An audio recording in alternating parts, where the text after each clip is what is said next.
연금만 믿고 퇴직했는데 정작 통장에 찍힌 금액을 보고 깜짝 놀랐어요. 세금이 이렇게까지 나올 줄 몰랐거든요. 요즘 이런 말 정말 자주 들립니다.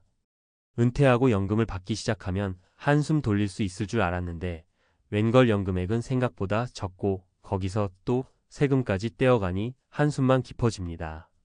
더 황당한 건 이겁니다. 똑같이 연금 받는다면서 왜 누구는 매달 원천 징수만 끝나고 나는 종합과세로 세금 폭탄을 맞지? 바로 이 점이 많은 분들이 간과하는 함정입니다. 연금 수령 구조를 잘 모르면 은퇴 후 세금 지옥을 경험하게 됩니다. 이번 글에서는 연금의 과세 구조, 특히 원천 징수와 종합소득 과세의 차이를 중심으로 실제 사례와 함께 쉽게 풀어드릴게요. 원천 징수와 종합과세, 뭐가 다른가요? 원천 징수 말 그대로 받기 전에 미리 떼간다는 개념입니다. 국민연금이나 공무원연금, 사학연금처럼 공적연금에서 일정 금액 이하일 경우는 분리과세로 끝나며 따로 세금 신고할 필요가 없습니다. 종합과세 공적연금 이외에 개인연금, 연금저축, IRP 등을 포함해 모든 연금소득을 합산해서 연 1,200만 원이 넘으면 다른 소득과 합쳐 종합소득세 신고를 해야 합니다. 이때 세율은 누진적으로 올라가며 세금 폭탄이 될 수 있습니다. 사례 1. 난 매달 세금 뗐으니 걱정 없다고? 63세 김태식 씨의 오해. 김태식 씨는 60세에 퇴직하면서 매달 국민연금 120만 원, 개인연금, 연금저축에서 60만 원을 받고 있었습니다. 이미 연금회사에서 매달 세금 떼고 입금해주니 그는 별도로 신고할 일이 없다고 생각했습니다. 하지만 문제는 여기 있었습니다. 연금저축에서 받는 60만 원은 분리과세 선택이 안 된 상태였고 연간 수령액이 1,200만 원을 초과해버려 종합과세 대상이 된 겁니다. 결국 다른 금융소득, 임대소득까지 합쳐 세금이 수십만 원 추가 발생했고 뒤늦게 세무서에서 납부 고지서를 받았습니다. 교훈, 연금저축도 그냥 받으면 되는 줄 알았다가 종합과세 대상이 될 수 있습니다. 분리과세 신청 여부를 반드시 체크하세요. 사례 2. 연금 설계 잘못했다가 퇴직 1년차부터 세금 폭탄. 61세 박정희 씨 부부. 박정희 씨는 남편과 함께 연금저축과 IRP에 꽤 많은 금액을 저축해왔습니다. 세액 공제 혜택도 좋고 노후 대비엔 최고조라며 열심히 모았죠. 그런데 퇴직 후 61세부터 두 사람 모두 연금 수령을 시작했는데 합산 수령액이 부부 합쳐 매년 2,400만 원을 넘었습니다. 여기에 남편의 임대소득 500만 원, 금융소득 300만 원이 합쳐지면서 갑자기 종합소득세율 15% 구간에 진입하게 된 겁니다. 결국 매달 연금은 꼬박꼬박 받는데 세금으로 수백만 원이 나가버리는 웃지 못할 상황이 된 거죠. 교훈, 부부가 함께 연금 수령 시기와 금액을 조율하지 않으면 종합과세에 덫에 걸릴 수 있습니다. 연간 수령액을 미리 조정하거나 한 사람은 분리과세 선택이 가능하도록 준비해야 합니다. 사례 3. 공무원 연금만으로 안심했는데 이자 소득 때문에 망했다. 66세 정영자 씨. 정영자 씨는 퇴직 후 매달 공무원 연금 250만 원을 안정적으로 받고 있었습니다. 나는 종합과세 대상 아니야. 공무원 연금은 원천 징수로 끝나잖아. 하며 안심했죠. 하지만 문제는 따로 있었습니다. 정 씨가 은행에 넣어둔 정기예금에서 이자 소득이 연 2천만 원 가까이 발생했고 이로 인해 금융소득 종합과세 대상이 되면서 공무원 연금까지 포함한 모든 소득이 종합과세로 묶였습니다. 결국 연금은 원천 징수했지만 추가로 수백만 원 세금이 다시 붙은 겁니다. 이자 받으려고 넣어둔 건데 결과적으로 다 토해낸 셈이 됐다고 씁쓸해했습니다. 교훈, 공적연금이라도 다른 소득과 합쳐 종합과세 대상이 될 수 있습니다. 금융소득이 연 2천만 원을 넘는 분들은 특히 주의하세요. 은퇴 후 연금세금 이렇게 대비하세요.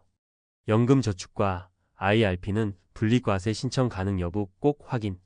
연 1,200만 원 이하로 수령하고 분리과세를 선택하면 세금 리스크 줄일 수 있습니다.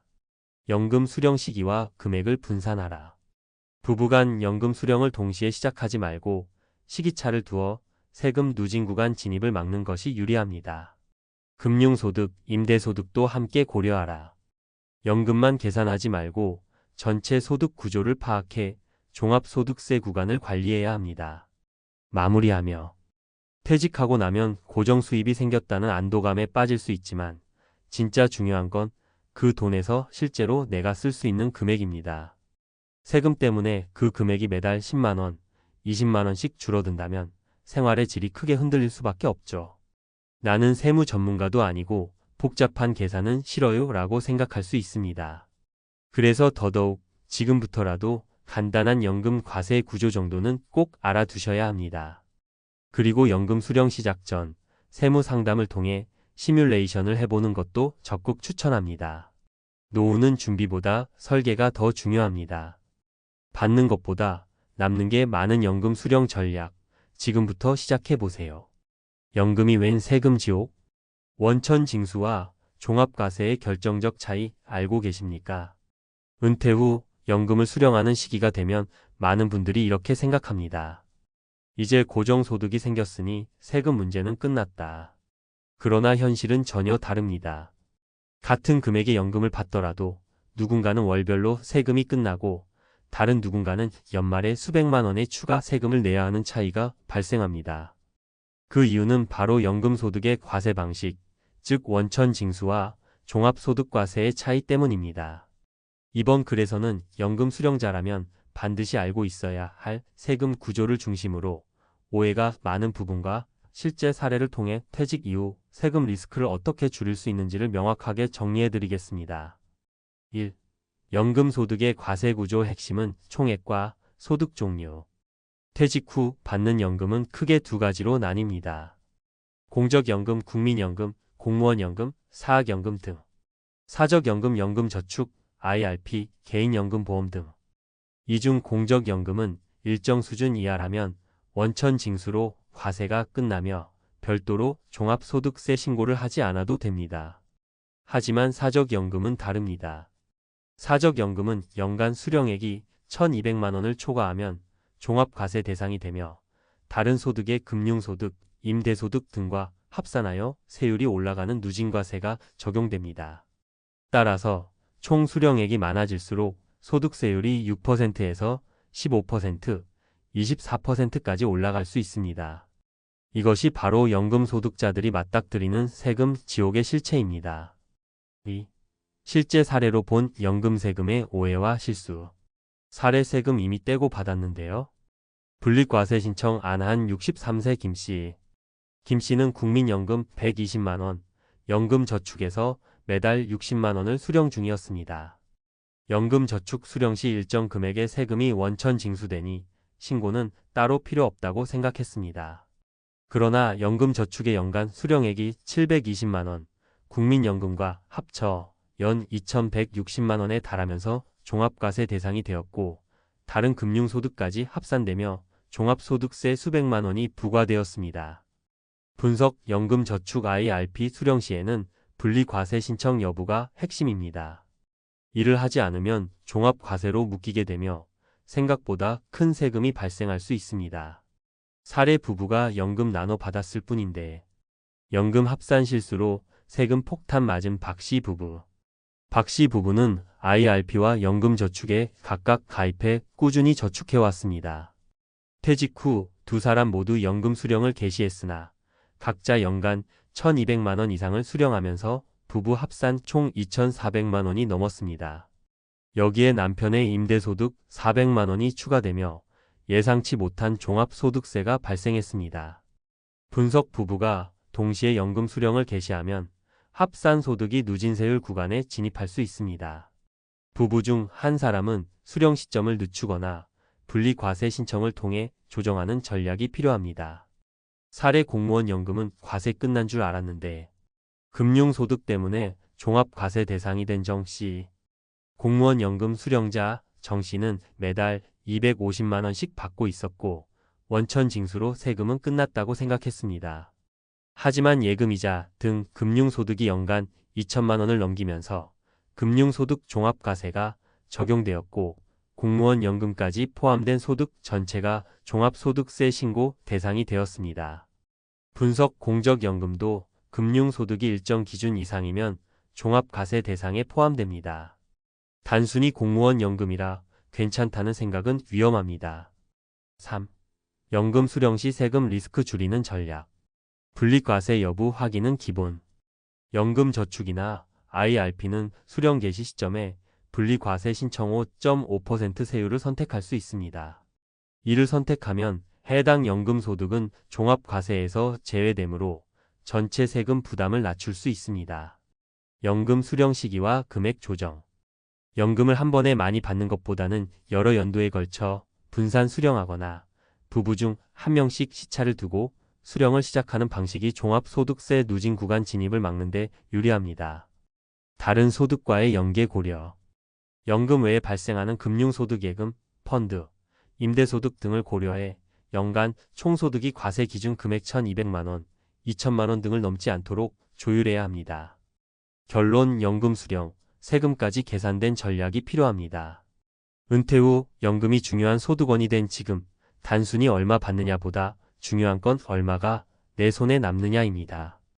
연금 수령 자체는 노후 생활의 기반이지만 세금 구조를 이해하지 못하면 그 기반이 흔들릴 수 있습니다. 많은 은퇴자들이 연금 세금 문제를 겪는 이유는 단 하나, 제도가 너무 복잡하고 설명해주는 사람이 없다는 것입니다. 하지만 세금은 몰라서 피해가는 대상이 아닙니다. 미리 아는 자만이 줄일 수 있습니다. 연금 수령을 앞둔 분들이라면 반드시 분리과세 신청 여부, 연간 총소득 수준, 부부의 수령 시점 조율 이 세 가지를 중심으로 철저한 시뮬레이션과 사전 설계를 하시기 바랍니다. 단 10분의 세무 상담이 수백만 원의 세금을 막을 수 있습니다. 지금 바로 확인해 보세요. 은퇴 후 월 100만 원 생존 가능할까? 65세 이상 절반의 현실. 요즘 은퇴를 앞둔 분들이나 이미 은퇴하신 분들 사이에서 이대로 괜찮을까? 라는 고민이 자주 들곤 합니다. 사실 우리 사회의 상당수 65세 이상 노인들이 월 100만 원 정도의 생활비로 하루하루를 버티고 있다는 사실은 현실적이면서도 가슴 아픈 이야기입니다. 은퇴 준비가 충분하지 않으면 지금부터라도 다시 한번 스스로의 노후를 돌아보게 되는 계기가 되기도 하죠. 저도 은퇴를 앞둔 친구들과 대화를 나누다 보면 은퇴 후에 이 정도면 살아갈 수 있을까? 라는 질문을 자주 듣습니다. 정작 준비는 미흡한 채 현실은 기대와 다르게 힘겨운 경우가 많으니까요. 오늘은 그 현실을 조금 더 들여다보고 실제 사례들을 통해 어떻게 하면 월 100만 원에 한정된 수입 속에서도 조금은 여유롭게 혹은 최소한 생존할 수 있는지에 대해 얘기해 보려고 합니다. 먼저 은퇴 후의 생활비를 단순히 얼마나 남느냐만으로 평가하기는 어렵습니다. 집세, 의료비, 식비, 그리고 예상치 못한 지출까지 고려해야 하니까요. 특히 건강이 악화될 경우 발생하는 의료비 부담은 결코 가볍지 않습니다. 그래서 정부나 지자체에서도 노후 복지를 위한 여러 지원책을 마련해 놓고 있지만 현실적으로 지원금만으로는 부족한 경우가 많습니다. 사례 1 김할머니의 절약 라이프. 예를 들어 어시의 김할머니 가칭는 70세에 은퇴하면서 매달 100만 원의 연금을 받으시게 되었어요. 초반에는 이 정도면 괜찮겠지라는 생각으로 생활을 꾸려갔지만 곧 현실의 벽에 부딪혔습니다. 생활비, 관리비, 그리고 갑작스러운 병원비 등이 겹치면서 매달 빠듯한 예산 관리가 필요해졌죠. 김할머니는 자신이 먹던 음식을 대폭 줄이고 지역 복지관에서 무료 급식과 건강상담 프로그램을 적극 활용하면서 생활비를 아끼기 시작했어요. 또한 동네의 작은 텃밭에서 직접 채소를 재배하면서 식비를 절감했고 동네 이웃들과 함께 소규모 공동체를 만들어 서로 필요한 물건을 나눠 쓰기도 했습니다. 이런 방식으로 김할머니는 비록 큰 부는 아니더라도 정겨운 이웃들과의 따뜻한 관계 속에서 심리적 안정과 함께 물질적인 어려움도 조금씩 극복해 나갔습니다. 사례 2 할아버지의 도전과 변화. 또 다른 사례로 비군의 이 할아버지 가칭는 68세에 은퇴하신 후 월 100만 원의 연금과 소액의 저축으로 생활하셨습니다. 처음에는 예전 직장에서의 생활 습관 때문에 낭비가 심했던 이 할아버지는 은퇴 후 이제부터는 꼭 계획적으로 살아야겠다라는 결심을 하게 되었어요. 이 할아버지는 먼저 자신의 소비 패턴을 꼼꼼히 따져보고 꼭 필요한 지출과 그렇지 않은 지출을 구분하였습니다. 월별 예산표를 만들어 식비, 공과금, 여가비 등 항목별로 금액을 정해두고 그 범위 내에서만 지출하는 습관을 들였죠. 또한 이 할아버지는 자신과 비슷한 처지의 은퇴자들이 모인 동호회에 가입하여 서로 정보를 교환하고 함께 할인 혜택을 받을 수 있는 공동 구매나 이벤트에 참여하면서 생활의 질을 높이기도 했습니다. 이런 변화 덕분에 이 할아버지는 단순히 생존을 넘어서 삶의 만족도까지 끌어올릴 수 있었어요. 사례 3 박씨 부부의 공동 노력. 마지막으로 C씨의 박씨 부부 가칭의 이야기를 들려드릴게요. 두 분 다 65세를 넘긴 후 각각 은퇴하셨고 현재 두 분의 연금으로 월 100만 원 정도의 수입을 얻고 계십니다. 처음에는 부부가 함께라면 뭐든 할 수 있지 않을까라는 희망을 품었지만 현실은 그렇지 않았습니다. 갑자기 늘어나는 의료비, 예상치 못한 수리비 등으로 인해 예산이 쪼개지기 시작했죠. 그러던 중 박씨 부부는 서로가 가진 재능을 활용하기로 마음먹었습니다. 아내는 오랜 취미였던 수공예를 통해 소규모로 제품을 만들어 동네 시장에 내놓기 시작했고 남편은 예전의 경험을 살려 작은 온라인 강좌를 열어 은퇴 후 취미생활과 동시에 추가 수입을 창출했습니다. 두 분은 서로를 도우며 소소하지만 꾸준한 수입원을 마련했고 이를 통해 경제적 부담을 조금씩 해소해 나갔습니다. 비록 큰 돈은 아니더라도 부부가 함께 힘을 합쳐 새로운 도전을 해나가는 모습은 많은 이들에게 희망과 용기를 주었습니다. 은퇴 후 준비의 중요성. 이처럼 은퇴 후 월 100만 원으로 살아가는 현실은 단순히 돈이 부족하다는 문제를 넘어서 우리가 어떻게 준비하고 대처하느냐에 따라 큰 차이를 보입니다. 은퇴 준비는 단순히 금융적인 대비만을 의미하지 않습니다. 건강관리, 사회적 네트워크 형성, 취미생활과 같은 정신적, 사회적 준비 또한 중요합니다. 준비를 해놓으면 위기 상황에서도 보다 침착하게 대처할 수 있고 예상치 못한 지출이나 문제에도 유연하게 대응할 수 있습니다. 또한 정부와 사회의 역할도 큽니다. 사회 안전망이 튼튼하게 마련되어야 은퇴자들이 최소한의 생활은 보장받을 수 있고 그들이 쌓아온 인생의 경험을 사회에 기여할 수 있는 기회도 제공받게 됩니다. 최근에는 다양한 복지 정책과 함께 지역 사회에서도 노년층을 위한 프로그램들이 늘어나고 있어 어느 정도의 희망은 찾아볼 수 있습니다. 앞으로의 과제와 제언. 물론 모든 사람이 같은 방식으로 은퇴 생활을 준비하거나 극복할 수 있는 것은 아닙니다. 각자의 상황, 건강 상태, 가족 구성 등 다양한 요소가 작용하기 때문입니다. 그래서 개인적으로는 지금이라도 자신의 노후 계획을 꼼꼼히 점검해보고 가능한 한 다양한 대비책을 마련해 두는 것이 필요하다고 생각합니다. 혹시 아직 은퇴 준비에 대해 큰 고민을 해보지 않았다면 지금부터라도 본인의 소비 습관, 건강관리, 그리고 사회적 관계를 점검해 보세요. 또한 주변의 은퇴자들이 어떻게 생활하고 있는지, 어떤 어려움을 겪고 있는지 들어보면서 서로 정보를 공유하는 것도 좋은 방법입니다. 정부나 지방자치단체에서 제공하는 다양한 복지 프로그램이나 상담 서비스를 적극 활용하는 것도 큰 도움이 될 것입니다. 결국 은퇴 후 월 100만 원의 수입만으로 살아가는 현실은 결코 가볍게 넘길 문제가 아닙니다. 우리 모두가 언젠가는 맞이할 은퇴를 위해 지금부터 작은 준비들을 시작하는 것이 중요합니다.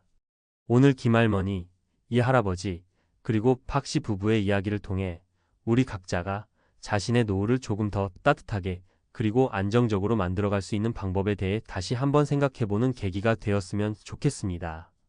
노후의 삶은 단순히 생존을 넘어서 오랜 세월 쌓아온 인생의 경험을 바탕으로 새로운 가치를 창출할 수 있는 시기이기도 합니다. 비록 현실은 냉혹할 수 있지만 작은 노력과 주변의 도움, 그리고 스스로의 지혜로 충분히 극복할 수 있다는 믿음을 잃지 않았으면 합니다. 여러분의 노후가 단순한 생존을 넘어 의미 있고 풍요로운 삶이 될 수 있기를 진심으로 바랍니다. 현재 우리 사회는 급속한 고령화로 인해 은퇴 후 경제적 안정에 대한 우려가 커지고 있습니다.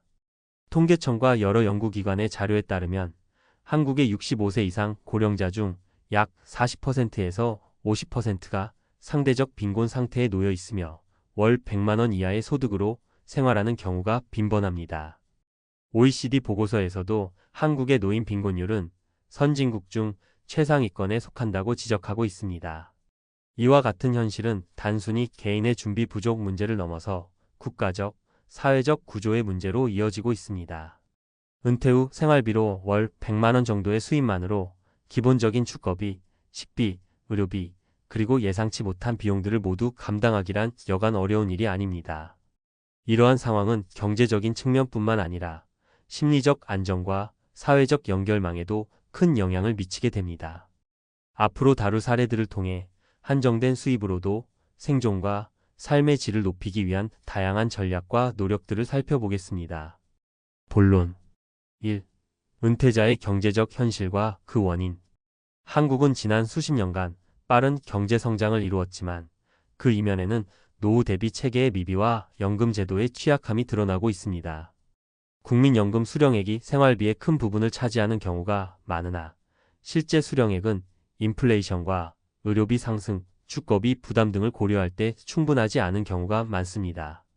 더불어 고령자들이 현역 시절 충분한 저축이나 투자를 하지 못한 경우가 많아 은퇴 후 경제적 취약계층으로 분류되는 경우가 많습니다.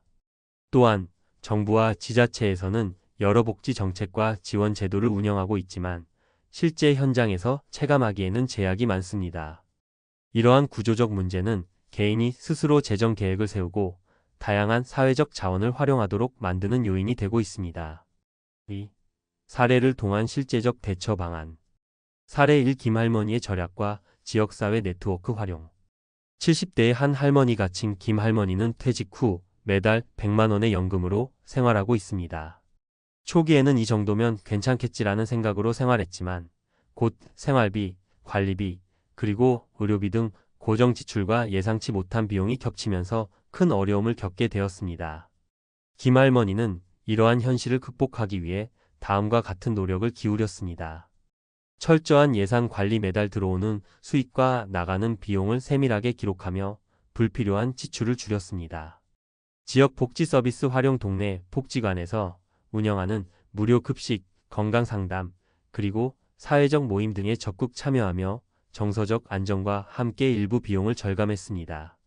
이웃과의 상호 협력, 인근 이웃들과 함께 공동 구매나 물물 교환 등의 방식을 도입해 생활비 부담을 덜어냈습니다. 이러한 사례는 정부의 복지 지원뿐 아니라 개인과 지역사회가 함께 나서는 협력의 중요성을 보여줍니다. 사례 2. 할아버지의 소비습관 개선과 정보 공유. 은퇴 후 월 100만 원의 연금에 의존하는 또 다른 사례로 68세의 이 할아버지가 찍는 오랜 직장 생활 동안 형성된 소비 습관 때문에 은퇴 후 처음에는 불필요한 지출이 많았습니다. 그러나 은퇴 후 재정 상황을 재정비하기 위해 그는 소비 패턴을 전면 재검토하기 시작했습니다. 예산표 작성 및 소비 계획, 월별로 식비, 공과금, 교통비 등 항목별로 예산을 정해두고 그 범위 내에서만 소비하도록 노력했습니다. 동호회 활동과 정보 공유. 은퇴자들이 모인 동호회에 가입해 서로의 경험과 절약 노하우, 할인 혜택 정보 등을 공유하며 그룹 구매나 공동 활동을 통해 비용을 절감했습니다. 디지털 활용. 스마트폰, 앱이나 온라인 커뮤니티를 활용해 최신 할인 정보와 복지 서비스에 대한 정보를 지속적으로 업데이트하며 보다 효율적인 재정 관리를 실현했습니다. 이 할아버지의 사례는 단순히 개인의 소비 습관 개선을 넘어 사회적 네트워크와 정보 공유가 얼마나 큰 도움을 줄 수 있는지를 보여줍니다. 사례 3. 박씨 부부의 재능 활용과 부수입 창출. 65세를 넘긴 박씨 부부 가칭는 각각 퇴직 후 월 100만 원의 연금을 받고 있었습니다. 초기에는 두 분이 함께라면 서로 의지하며 생활할 수 있을 것이라는 기대가 컸지만 갑작스런 의료비나 주거 관련 수리비 등 예기치 못한 지출로 인해 경제적 어려움이 발생했습니다. 이에 부부는 각자의 취미와 재능을 활용해 추가 수입을 창출하기로 결심했습니다. 아내의 수공예 제품 제작, 오랜 취미였던 수공예를 사업 아이템으로 전환해 동네 시장이나 온라인 마켓에서 소규모로 제품을 판매하기 시작했습니다. 남편의 경험을 살린 강좌, 개설 전 직장에서 쌓은 전문 지식을 바탕으로 은퇴자들을 대상으로 하는 소규모 강좌를 열어 추가 수입을 올렸습니다. 부부의 협업, 서로의 노하우를 공유하고 보완하며 단순히 생존을 넘어 경제적 자립을 위한 작은 도약을 이뤄냈습니다. 이 부부의 사례는 은퇴 후에도 새로운 도전과 재능을 발휘해 경제적 안정을 꾀할 수 있음을 시사하며 개인의 창의성과 노력, 그리고 부부 간 협력이 중요한 역할을 한다는 점을 보여줍니다. 논리적 분석 왜 이와 같은 현실이 발생하는가? 연금 제도의 한계. 한국의 국민연금은 가입 기간과 소득 수준에 따라 지급액이 결정되는데 평균적인 수령액은 현재 생활비를 충당하기에 턱없이 부족한 경우가 많습니다. 특히 비정규직 근로자나 소득이 낮았던 계층은 연금 수령액이 극히 낮아 상대적 빈곤에 빠지기 쉽습니다. 생활비 상승과 의료비 부담. 인플레이션과 고령화로 인한 의료비 상승은 은퇴자들의 경제적 부담을 더욱 가중시킵니다. 최근 통계에 따르면 고령자 1인당 연간 의료비는 지속적으로 증가하고 있으며 이는 고정 수입만으로는 대응하기 어려운 수준에 이르렀습니다. 사회 안전망의 미흡. 정부와 지자체가 마련한 복지 제도에도 불구하고 실제 현장에서 이를 온전히 활용하지 못하는 경우가 많습니다. 정보의 부족, 접근성 문제, 그리고 제도의 한계 등이 복합적으로 작용하면서 은퇴자, 개인이 스스로 대처해야 하는 상황이 빈번하게 발생합니다. 개인 재정 관리의 중요성. 위 사례들에서 보듯 은퇴 후 안정적인 삶을 유지하기 위해서는 체계적인 예산 관리와 소비 습관 개선, 그리고 사회적 네트워크 형성이 필수적입니다. 이러한 요소들이 결합될 때 한정된 소득으로도 보다 나은 삶의 질을 유지할 수 있는 기반이 마련됩니다. 결론 미래를 위한 준비와 사회적 연대의 필요성. 은퇴 후 월 100만 원의 수입만으로 생존하는 현실은 단순한 개인의 문제가 아니라 우리 사회 전체가 함께 해결해야 할 과제입니다. 정부와 지자체는 더욱 효과적인 복지 정책과 지원 체계를 마련해야 하며 동시에 각 개인도 은퇴 전부터 체계적인 재정 계획과 건강관리, 그리고 사회적 네트워크 구축에 힘써야 합니다. 오늘 소개한 김할머니, 이 할아버지, 박씨 부부의 사례는 모두 한정된 자원 속에서 자신만의 방식으로 문제를 극복하려는 노력의 결과입니다. 이들의 경험은 우리 모두에게 큰 교훈을 줍니다. 단순히 정부의 지원에만 의존하기보다 각자가 자신의 생활 패턴을 점검하고 필요한 경우 주변 사람들과 협력하며 새로운 도전과 변화를 모색하는 것이 중요합니다. 앞으로도 고령화 사회는 가속화될 전망이므로 우리 모두가 지금부터 작은 준비를 시작한다면 미래의 불안감을 줄이고 보다 안정적이고 풍요로운 노후를 맞이할 수 있을 것입니다. 결국 은퇴 후의 삶은 단순한 생존을 넘어 자신만의 가치를 재발견하고 사회와 함께 어우러져 살아가는 새로운 도약의 기회가 될 수 있음을 잊지 말아야 합니다. 56세 공기업 퇴직자의 후회. 연금 생활이 시작되자마자 악몽이 펼쳐졌다. 여러분, 혹시 은퇴 후라는 말을 들으면 어떤 느낌이 드세요? 누군가는 편안하고 여유로운 황금빛 노후, 또 누군가는 돈 걱정 없는 근사한 삶을 떠올리실 겁니다. 저도 예전에는 그랬어요. 공기업에서 30년 가까이 다니다가 56세에 퇴직하면 연금이 술술 들어와서 이제야 비로소 나를 위한 시간을 보낼 수 있으리라 생각했죠. 그런데 막상 뚜껑을 열어보니 세상 일이 꼭 그렇게 만만치는 않더라고요. 퇴직하자마자 예상치 못한 지출이 줄줄이 이어지면서 내가 진작 은퇴 준비를 제대로 했어야 했는데라고 뼈아프게 후회하고 있습니다. 오늘은 제가 직접 경험한 현실적인 은퇴 후 이야기를 나눠보려 해요. 그리고 저와 비슷한 길을 걷고 있거나 혹은 그 길의 앞에 서 있는 분들을 위해 실제 사례 3가지도 곁들여 말씀드리려고 합니다. 저와 같은 상황은 아니더라도 분명 공감하실 부분이 있을 거예요. 한번 편하게 들어보시고 내 이야기가 될 수도 있겠다는 느낌이 드신다면 미리미리 대비하시길 바랄게요. 1. 막막한 첫 달, 내가 벌써 파산 직전이야? 연금이 시작되자마자 깨닫게 된 현실. 저는 56세에 공기업에서 퇴직을 했어요. 퇴직자들에게 주어지는 기본 연금이 있고 거기에다 추가로 넣었던 사적연금도 조금 있었습니다. 당연히 이 정도면 먹고 사는데 큰 문제는 없지 않을까? 하고 생각했죠. 왜냐면 절약만 조금 하면 매달 들어오는 연금에 맞춰 지출을 할 수 있겠다는 계산이었으니까요. 그런데 딱 퇴직하자마자 닥쳐온 게 뭐였느냐면 건강보험료, 세금, 그리고 예기치 못했던 각종 공과금이었습니다. 현역으로 일할 때는 월급에서 자동으로 빠져나가니 크게 신경 쓸 일이 없었는데 막상 수입이 연금으로 바뀌고 나니 부담이 확 느껴지더라고요. 게다가 직장 다닐 때는 못 느꼈던 것 중 하나가 지역 가입자, 건강보험료라는 괴물이었어요. 저는 집 한 채가 있는 게 끝인데도 소득이 줄어든 데 비해 상대적으로 건보료가 확 오르니까 정말 퇴직 첫 달부터 가슴이 쿵 내려앉았습니다. 심리적으로 더 큰 부담. 사실 가만히 생각해보면 직장 다니면서도 세금 건보료는 다 내던 돈이긴 해요. 그런데 고정급여가 없어진 상태에서는 이 금액들이 심리적으로 엄청난 부담이 되죠. 매달 일정한 월급을 받는 것과 정해진 연금 안에서 뭔가를 지출하는 것은 너무나 다르거든요. 연금이 들어오는 날은 몇십 년 성실히 일한 보상이라 생각해 뿌듯했는데 이내 건보료니 각종 세금이니 빠져나가고 생활비 조금 지출하고 나면 이게 남는 게 없네 싶어요. 에이 설마 그래도 여유 있겠지? 저도 1년 전만 해도 이렇게 생각했습니다. 하지만 제가 지금 느끼는 현실은 매우 다릅니다. 은퇴 후 삶에 대한 환상과 현실의 괴리. 이번엔 다른 분들 이야기를 좀 해볼게요. 제 주변에 은퇴를 앞두고 있거나 이미 은퇴한 분들이 워낙 많다 보니 생생한 사례들이 있거든요. 크게 세 가지 경우를 말씀드리겠습니다. 사례 1. 60세 은행원 출신의 고민. 제 친한 친구 중에 60세에 은행을 그만둔 분이 있습니다. 은행권이라 아무래도 퇴직금도 조금 더 받고 연금도 넉넉하지 않을까 하는 인식이 있는데요. 이 친구가 은퇴 후 제일 먼저 한 일은 이제부터 내가 하고 싶은 여행을 마음껏 다녀보자였어요. 평소 여행을 정말 좋아하던 친구라 한두 달 간격으로 국내외를 돌아다녔습니다. 그런데 몇 달 지나지 않아 통장에서 돈이 빠져나가는 속도가 감당이 안 되더라는 겁니다.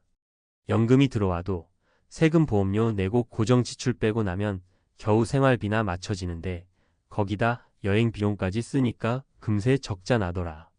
그렇게 이야기하더라고요. 결국 취미생활을 대폭 줄이고 자식들한테도 용돈을 더 달라는 말을 못하니 이럴 줄 알았으면 여행은 나중에 한 번씩만 갈 걸 하고 후회하고 있습니다. 사례 2. 55세 중소기업 임원의 재취업 시도. 다른 친구는 중소기업 임원까지 했던 55세 분인데 은퇴 이후에는 쉬면서 농사라도 짓겠다라고 큰소리쳤어요.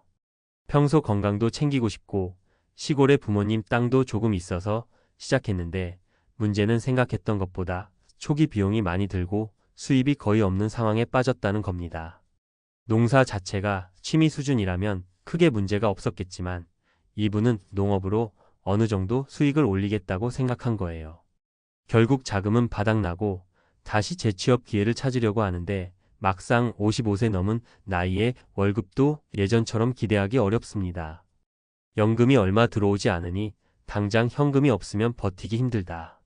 결국 지금은 소액 자영업이라도 해볼까 이리저리 알아보며 고민 중인데 몸은 이미 지쳐가고 그래도 언젠가는 소득을 만들어야 한다는 압박감이 엄청나게 크다고 합니다. 사례 3. 62세 교사의 가족 부양 문제. 마지막으로 62세에 은퇴하신 교사분의 사례를 말씀드리고 싶어요. 이분은 교사연금이 있으니 먹고 사는 문제는 크게 걱정 없겠지라고 주변에서들 말했죠. 그런데 정작 본인은 자녀 2명이 아직 사회초년생이고 막내가 취업 준비를 길게 하다 보니 여전히 부모님에게 기대는 상황이래요. 퇴직 후에도 자녀들의 학비, 생활비 지원을 여기저기 해야 하니 정작 본인은 간단한 문화생활이나 외식도 신경 쓰면서 하게 됩니다. 월급 받다가 연금에 의존해서 애들 챙겨주려니 저축은커녕 늘 빠듯하고 어디 갈 때마다 이것 써도 되나부터 생각하게 된다. 젊을 때는 은퇴하면 해외여행 다닐 거야 라고 의욕만 컸는데 지금은 자녀 문제만 해결되어도 감사하다고 할 지경이래요. 3. 은퇴 준비 그리고 그 이후의 현실 조정. 이렇게 사례를 들어보시면 은퇴 후에 대한 기대감과 현실은 생각보다 큰 차이가 있다는 걸 느끼실 겁니다. 연금이라는 게 매달 꼬박꼬박 나오는 안정된 수입인 건 맞지만 인생에서 예상치 못한 지출 요인들은 어디서나 나타나기 마련이거든요. 저만 해도 56세에 퇴직해서 월급 대신 연금을 받으면서 인생 이막 멋지게 시작해보자 생각했는데 첫 달부터 건보료 폭탄을 맞고 정신이 번쩍 들었습니다. 그제야 은퇴 준비라는 게 단순히 어느 정도 돈을 모았다, 연금이 있다 정도로 끝나는 일이 아니구나를 뼈저리게 깨달았죠. 그럼 이제 어떻게 해야 하느냐고요? 지출 구조 파악하기. 우선 자신이 매달 무엇에 얼마만큼 쓰는지 면밀히 체크해 봐야 합니다. 직장 다닐 때는 돈이 들어와도 편하게 쓰고 자동이체로 나가버리니 막연히만 알고 있는 경우가 많거든요. 은퇴 후엔 월 소득 마이너스 필수 고정 지출, 가용 금액을 명확히 알고 거기서 생활비, 비상금, 취미 활동비 등을 배분해야 해요. 추가 소득원 고려하기. 꼭 재취업이나 창업이 아니더라도 소소하게라도 수익을 낼 수 있는 방법을 미리 고민해 볼 필요가 있습니다. 요즘은 온라인, SNS 같은 채널을 활용해 작은 사업을 하거나 프리랜서로 활동하는 분들도 많잖아요. 한 달에 10만 원, 20만 원이라도 추가 소득이 있으면 마음의 여유가 달라집니다. 건강보험료 및 세금 효율화. 은퇴 후 지역 가입자가 되면 재산, 자동차 소득 등에 따라 건강보험료가 결정됩니다. 혹시라도 합리적인 수준으로 바꿀 수 있는 부분은 없는지, 제도가 개편되었는지 등을 수시로 체크하는 게 좋아요. 세금도 마찬가지고요. 잘 알아보면 노후 세금 절감 방법이 있을 수도 있거든요. 가족과의 대화. 은퇴 후 재정 상태가 가만히 있어도 빡빡한데 자녀나 부모님 등 부양해야 하는 가족이 있다면 부담이 크게 늘어납니다. 서로의 경제적 상황과 앞으로의 계획을 솔직하게 이야기하고 지원 범위를 미리 합의해 두는 게 필요해요. 혼자 끙끙 앓다가 내가 해줘야지 하고 무리하게 지출하다가는 훗날 더 큰 후회가 생깁니다. 라이프 스타일 조정. 마지막으로 은퇴 전과 은퇴 후의 생활 패턴은 같을 수가 없다고 생각합니다. 월급이 들어오는 구조에서 연금이 들어오는 구조로 바뀌면 소비 행태도 자연스럽게 변화시키는 게 맞아요. 무조건 소비를 줄이라는 말이 아니라 꼭 필요한 부분에는 씀씀이를 유지하되 불필요하거나 과한 부분은 과감히 조정하는 지혜가 필요하죠. 4. 다시 시작하는 마음으로. 저는 사실 퇴직 직후에 많은 불안과 걱정을 느꼈습니다. 아니, 내가 이렇게 금세 돈 걱정을 하게 될 줄은 몰랐는데 하고요. 그런데 지금 조금씩 정리해보니 어차피 인생 이막은 내가 만들어가는 것이라는 생각이 들어요. 은퇴는 끝이 아니라 또 다른 시작이더라고요. 어쩌면 은퇴 후의 삶이야말로 정말 내 의지와 방향성을 담아 살 수 있는 시간 아닐까? 제 경험과 주변 사례를 돌아봐도 기왕 은퇴를 맞이한 이상 현실적인 재무 상황을 냉정히 파악하고 그에 맞춰 삶의 우선순위를 조정해가는 게 답인 것 같아요. 자칫 난 이제 완전히 자유로워졌어 하는 마음으로 모든 걸 해보려다 보면 결국 연금과 저축이 바닥나고 새로 취업하기에도 나이 제한이 있고 훗날 더 큰 정신적 스트레스를 받을 수 있거든요. 5. 맺은 말 지금 준비해도 늦지 않습니다. 여러분 중에 아직 은퇴까지 몇 년 남았는데 너무 먼 이야기 아니야? 라고 생각하시는 분도 있을 거예요. 하지만 제가 겪어보니 은퇴는 당장 내일로 다가와도 이상하지 않을 만큼 가까운 일이더라고요. 게다가 길어지는 수명만큼 노후라는 시간도 굉장히 길어졌습니다. 아직 여유가 있다면 지금부터 지출 구조를 점검하고 노후 재무 계획을 체계적으로 짜놓으시면 좋겠어요. 이미 은퇴하셨다면 지금부터라도 지금 처한 상황을 직시하고 각종 지출을 최적화하거나 추가 소득원을 모색해 보시는 걸 추천드립니다. 분명히 말씀드리지만 은퇴 후의 삶이 무조건 악몽은 아닙니다. 은퇴 후에도 경제적 안정을 유지하면서 내가 하고 싶은 일들을 천천히 즐기는 분들도 많아요. 다만 그분들 대부분은 은퇴 전부터 철저하게 계산하고 대비한 경우가 많더라고요. 제가 56세 공기업 퇴직자로서 직접 겪은 시행착오와 주변 사례 3가지를 통해 깨달은 교훈이 있다면 은퇴 이후에도 삶은 계속된다라는 점입니다. 그리고 그 삶을 안정감 있게 이어가려면 미리미리 현실적인 준비가 필수죠. 적절한 시점의 지출 관리, 세금 보험료 최적화, 추가 소득 창출 방안, 가족과의 커뮤니케이션, 라이프 스타일 조정 등등을 종합적으로 고려하셔야 합니다. 마지막으로 은퇴 후에 무엇을 하며 살지 정말 나다운 삶을 찾는 과정도 꽤 중요하다고 봐요.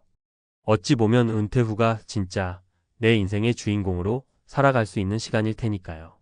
다만 그 바탕이 되는 경제적 안전망을 탄탄히 갖춰야 건강도 챙기면서 오래오래 내 꿈을 펼칠 수 있겠죠. 부디 제 이야기가 조금이나마 도움이나 위안이 되길 바랍니다. 저도 아직 배우는 중이지만 여러분 모두 함께 좀 더 지혜롭고 풍요로운 노후를 만들어가면 좋겠습니다. 무엇보다 지금부터라도 늦지 않았다라는 걸 꼭 기억해 주세요.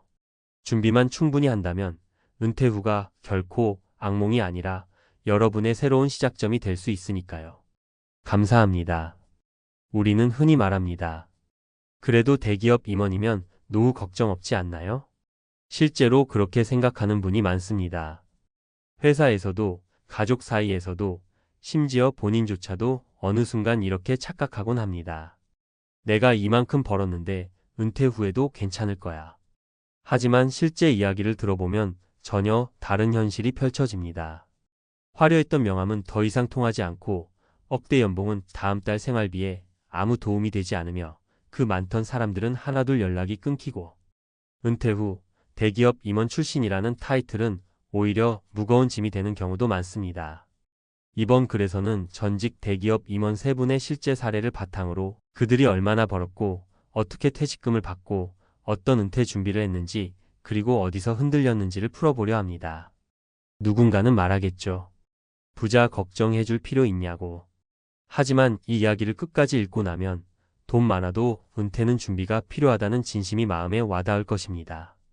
본론 전직 임원 3인의 리얼 은퇴 보고서. 1임원 어씨 연봉 2억, 퇴직금 4억 그런데 불안합니다. 배경 61세, 국내 대기업 전략기획실 전무 출신. 정년 퇴직 후 현재 백수가 된 지 2년 차. 연봉 평균 1억 8천이억 원, 보너스 포함. 퇴직금 세후 약 4억 원. IRP 계좌로 일부 운용. 은퇴 준비 10년 전부터 펀드, 주식 투자, 연금 저축도 있음. 어씨는 외견상 완벽한 은퇴자였습니다. 하지만 문제는 소비 습관이었습니다. 아직도 습관이 남아있더라고요. 골프 멤버십, 와인 모임, 후배들 밥값 줄이려 해도 자존심이 허락을 안 해요. 그 결과 2년 만에 현금 자산이 절반 가까이 줄었습니다. 가장 두려운 건 내가 그동안 모아둔 돈이 생각보다 빨리 줄어들고 있다는 거예요. 이대로 80세까지 살 수 있을까? 확신이 없습니다. 교훈. 은퇴 후에도 체면 지출을 유지하면 얼마를 벌었든 불안해질 수밖에 없다. 생활비 리셋은 선택이 아닌 생존입니다. 이 임원 B씨 5억 퇴직금으로 카페 창업 결과는 참담했죠. 배경 58세, 외국계 IT기업 부사장 출신. 퇴직 직후 부인과 함께 카페 창업.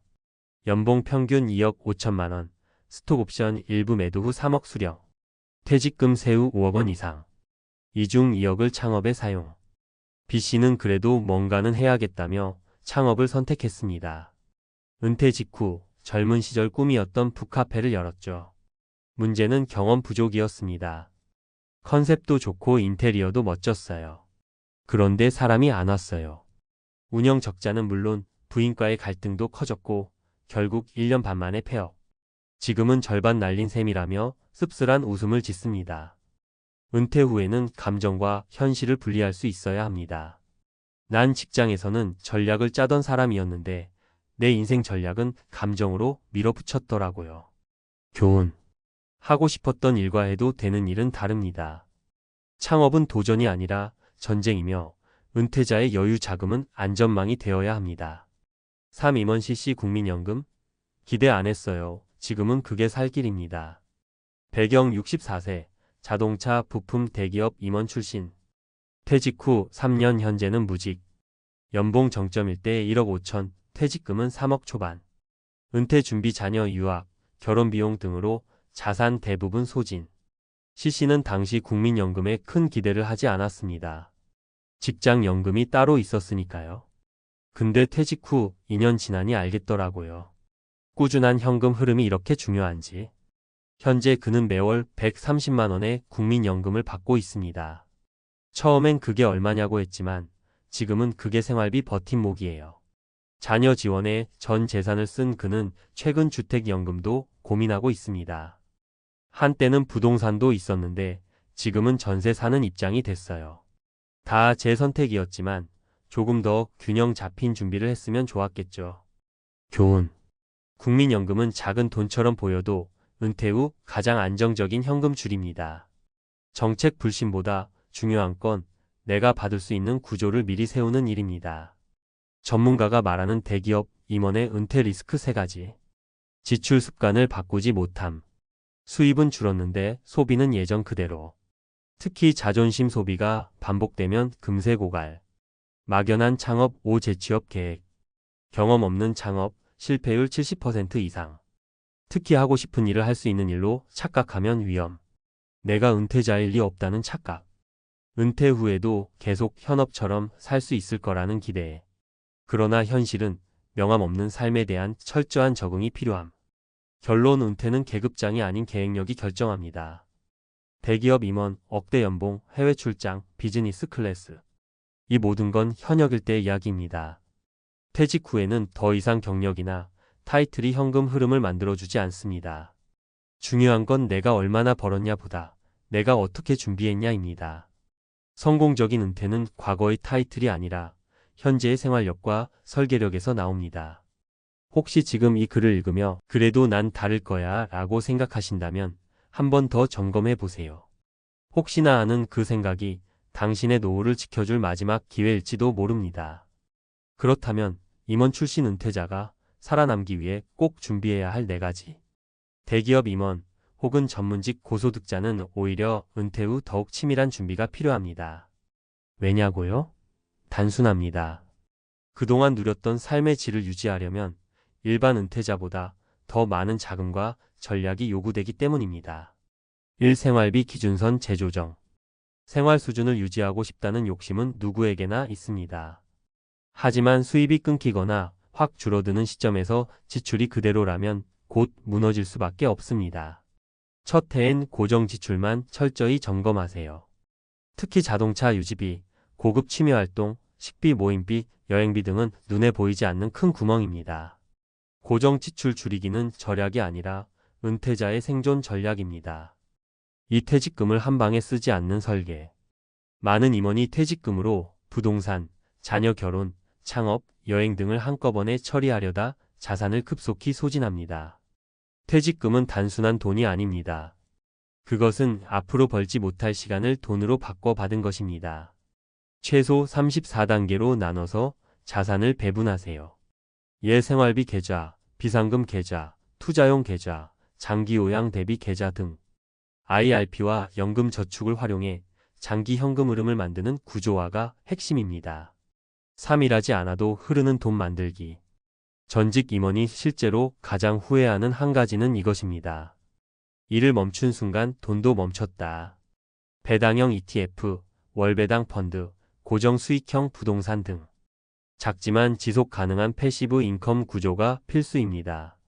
단, 무리한 고수익 투자나 외화 상품은 반드시 전문가와 상담 후 선택해야 합니다. 4. 심리적 명암을 내려놓는 연습.